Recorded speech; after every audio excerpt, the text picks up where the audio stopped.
No. I'm fighting. That's what I'm doing. That's why you're escorting me out. I'm such a badass, such a problem. Here we go. You need ID on you? I don't have ID on me. I was trespassing. I wasn't invited here. Ma'am. You better throw me out. I have a good. I can call the Uber for you. I even wore my Navy SEALs commanding officer. I can call the Uber for you. Where do you want to call the Uber for you? He's recording it in case he gets assaulted.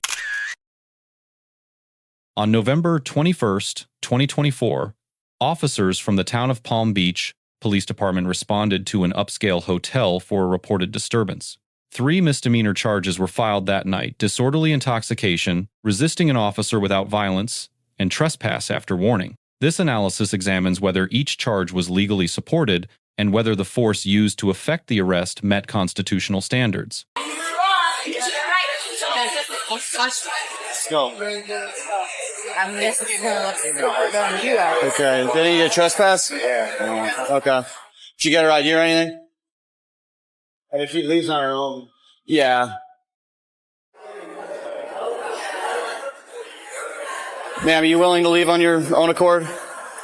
No. No? I'm fighting. That's what I'm doing. That's why you're escorting me out. I'm such a badass, such a problem. Here we go. The first legal question is whether the subject's conduct satisfied the elements of Florida Statute Section 856.011, disorderly intoxication. That statute requires 2 elements. The subject must be intoxicated and must either endanger the safety of another person or property or create a public disturbance. The subject's own words, "I'm fighting, that's what I'm doing," delivered in response to a voluntary compliance request, satisfy the disturbance element on the record. Combined with erratic behavior, refusal to identify herself, and the account of a corroborating witness describing deteriorating conduct that began before arrival at the property, probable cause for this charge was established early in the encounter. The second charge, trespass, after warning under Florida Statute, Section 8 to 10.09 requires that the subject and remain on property after being asked to leave by an authorized party. Officers made repeated requests over several minutes. The subject refused each one. Her statement, "I kind of want to be trespassed," demonstrates awareness of the warning and a deliberate choice to remain. Willful noncompliance after a lawful trespass warning satisfies the statute without additional conduct. This is the most straightforward of the 3 charges. I'm asking you because if not, you're going to need to be trespassed, okay? Oh my God. Well, I kind of want to trespass. Like, Okay, well, you need ID on you? I don't have ID on me. I was trespassing. I wasn't invited here. Ma'am. You better throw me out. I would handcuff me and like put me against the wall and be like, how do you feel? And I'd be like, it's terrible. Ma'am, how'd you get here? I hitchhiked. You got both friends here. I was humping and dying. Okay, how are you getting home? I'm gonna be wrong. Ma'am. Ma'am? Please. Go home to your wives. Okay, ma'am. I know what's going on. Ma'am. Don't touch me. You're gonna get arrested. Ma'am. You're gonna get arrested if you don't stop. I am. Ma'am. This is the last point before you get hands put on you. Okay. Shut up. I'm going home. Okay. There's no reason to arrest me. So do you want me to call the Uber for you? Do not put your Do you want me to call you the Relax. Uber? Do you want me to call the Uber for Can you? you call her an Uber? No, Where do you live? Shut up. Where do you live? I don't need to show Matt. Where do you live? Where do you live? Where do you live? Ma'am. Do you want me to call the Uber? I'm going to give you one last warning. At least issue a trespass warning for. I don't want to back. Do you want to? Where do you live? So I can call the. With retarded in charge. I have a good. I can call the Uber for you. I even wore my Navy SEALs commanding I officer. can call the Uber for you. Where do you want to call the Uber for you? He's recording it in case he gets assaulted. Fancy ass Ma'am. bitch. No, keep recording. I can call the. You're gonna look bad. Oh my God, I have coughing problem. I'm so sorry. All right, listen. Oh, Stop. Don't do that. You can't. What the hell? Whoa. What is wrong with you? He first of all looks stronger than you. That's embarrassing. The third, charge resisting an officer without violence under Florida Statute, Section 843.02, requires obstruction or opposition during the lawful execution of a legal duty. By the time officers initiated physical contact, probable cause for both disorderly intoxication and trespass had already been established. The arrest was lawful. Physical pulling away from an officer during a lawful arrest constitutes obstruction under Florida case law, even when no strike or threat of violence accompanies the resistance. The subject generated this charge entirely through her physical response to a lawful custodial action. It did not exist until she created it. Under arrest now. Can you grab her arm? Go, that's embarrassing for you, buddy. What are you doing? You can't. What are you Careful, careful. I'm drugging you. Stop. Stop. Stop. Stop. I'm trying not to put you on the ground, ma'am. I am supposedly being safe.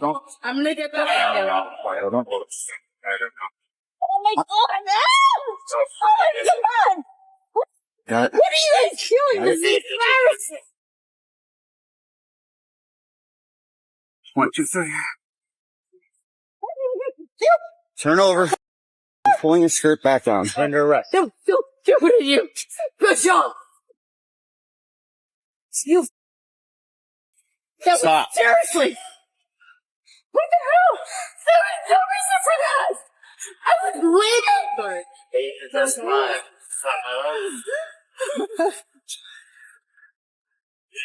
What the hell was the decision like that? Stop. No, you stop.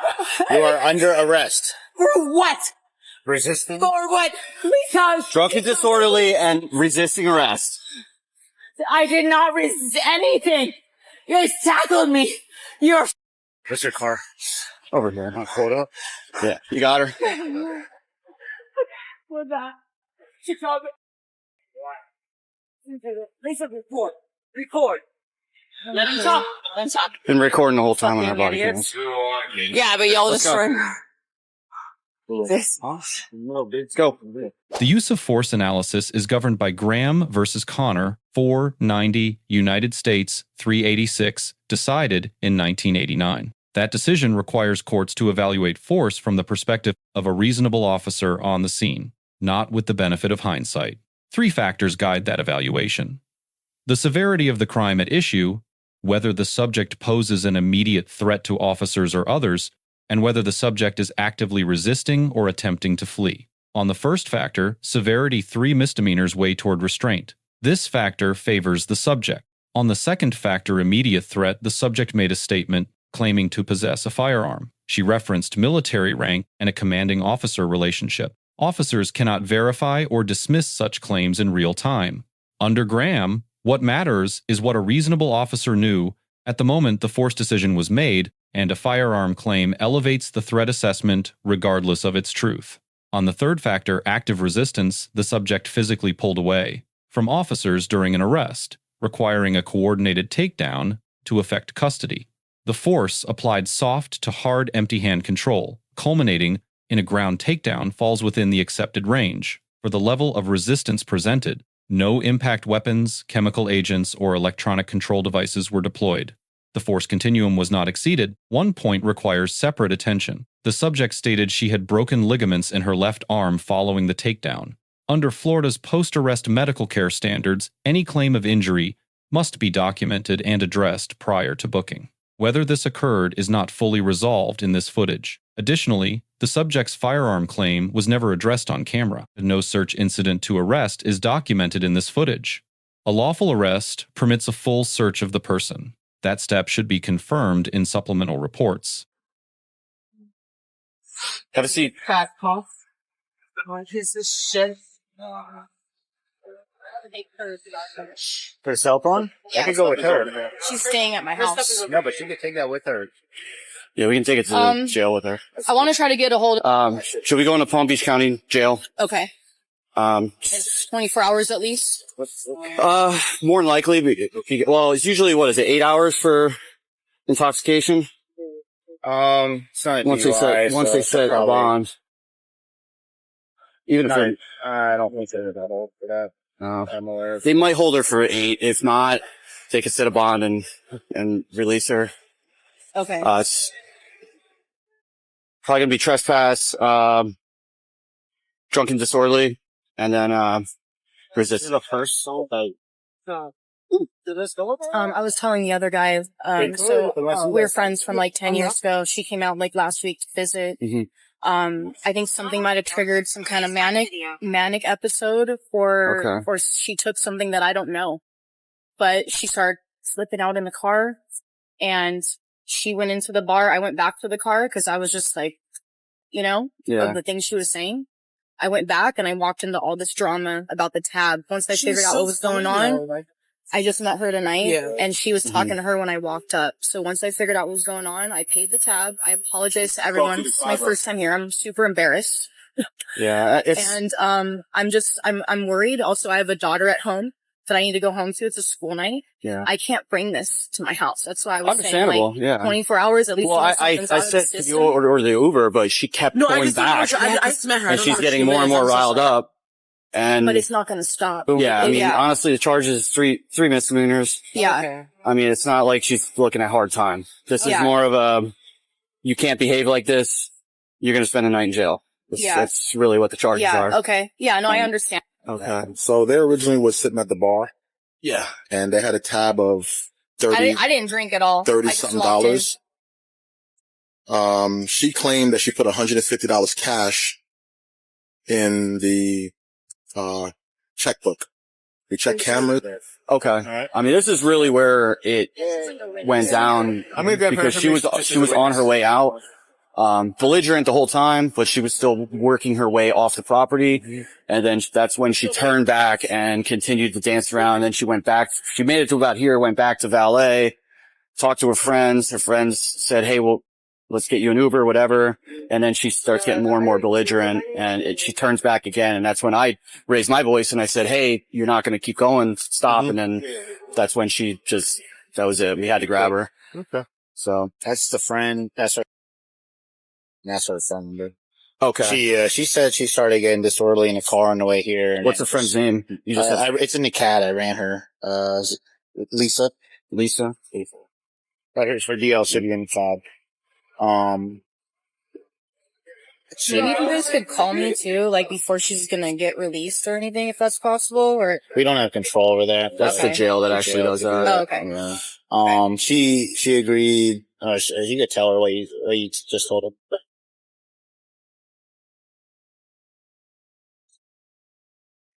Hello. Hi, I'm Officer Hassan. Here, Hey, I did. You're good. I'm sorry. I have a wedgie. I'm pulling it. Team ring? Oh, never mind. You're good. And, alright. You need to start here? No. So,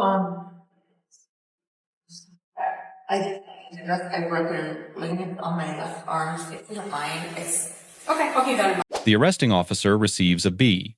De-escalation was attempted across multiple minutes with genuine variety: voluntary departure, transportation assistance, identification requests, repeated warnings before any physical action was taken.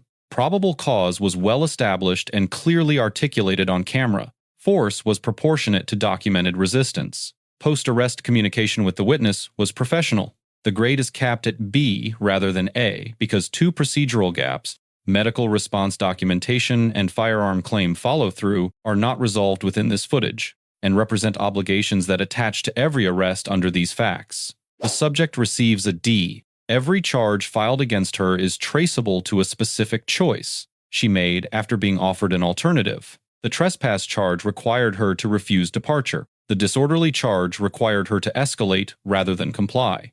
The resistance charge required her to physically oppose a lawful arrest. She exercised First Amendment rights throughout the encounter, and those rights were not the basis for any charge. Officers did not arrest her for profanity or verbal confrontation. The charges arise from her physical conduct and her refusal to accept any of the voluntary resolution options presented to her across an extended period. The firearm statement carries particular weight.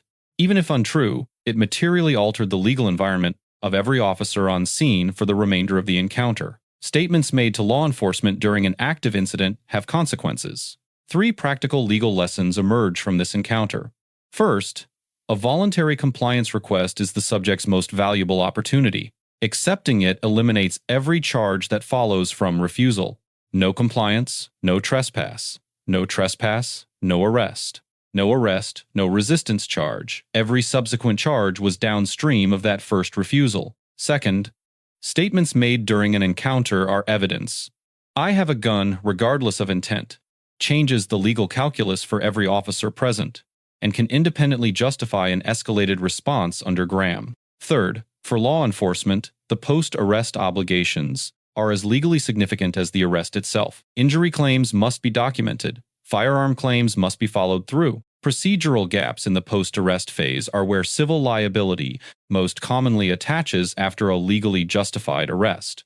At the time of this analysis, the outcome of any criminal proceedings or civil claims arising from this incident remains unknown. Based on the legal record captured in this footage, all three charges carry sufficient probable cause to survive a motion to dismiss at the preliminary stage. Whether the subject's mental state raised by a witness on scene becomes a mitigating factor in plea negotiations or at trial is a question for the courts, not this analysis.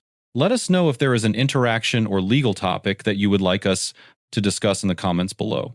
Thank you for watching, and don't forget to subscribe to our channel for more content on police court interactions.